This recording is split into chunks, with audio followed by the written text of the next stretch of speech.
In 1928, Frederick Griffith, on his experiment known as Griffith experiment, said that bacteria are capable of transferring genetic information through a process known as transformation.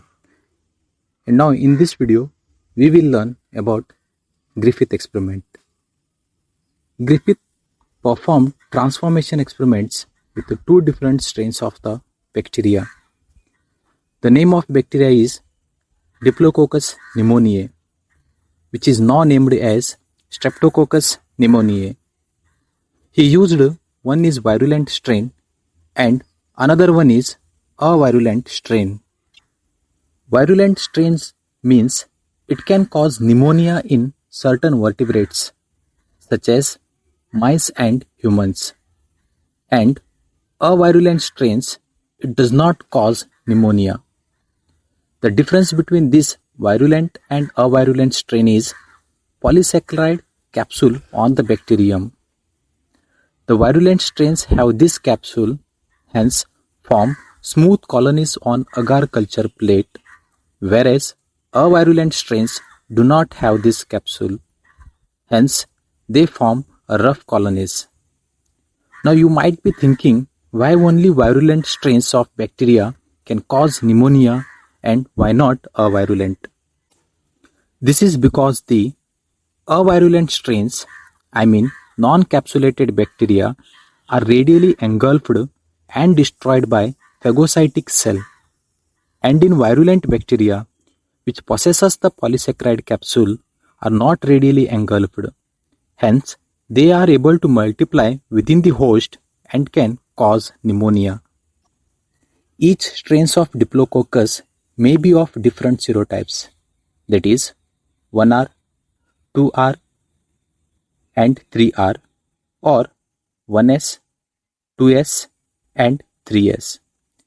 Among these, two serotypes of Diplococcus were used in the experiment, that is 2R and 3S. Remember, these serotypes are identified by immunological techniques.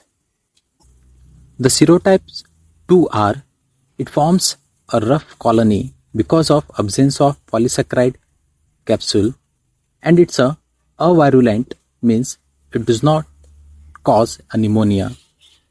And the serotype 3S can cause the pneumonia to vertebrates such as mice and humans. Now let's see what Griffith has done with these two types of serotypes. Griffith injected the different strains of bacteria into mice. When he injected live 2R strain into the mouse, he observed that the mouse survived. When the mouse is injected with live 3S strain, then the mouse died because of pneumonia. Here we can clearly understand the live 2R strain cannot kill the mouse because it is a non-virulent. But live 3S strain can kill the mouse, and it's because this bacteria have a polysaccharide capsule, so it do not engulfed by phagocytic cells of mice.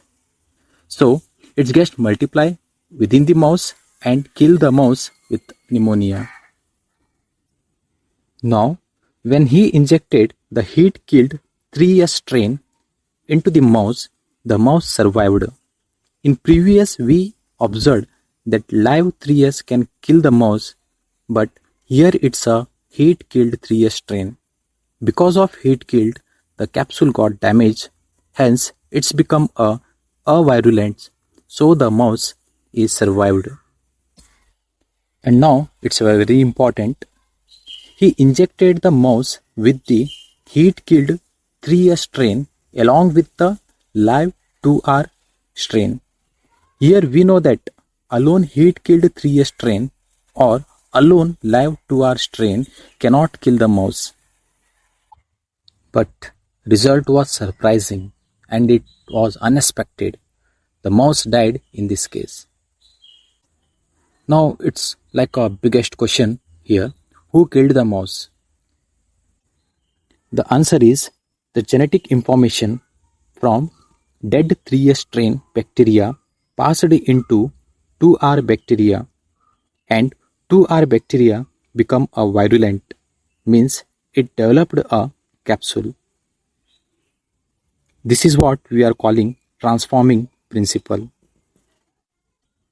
But remember, Frederick Griffith, he did not said the transforming material was DNA.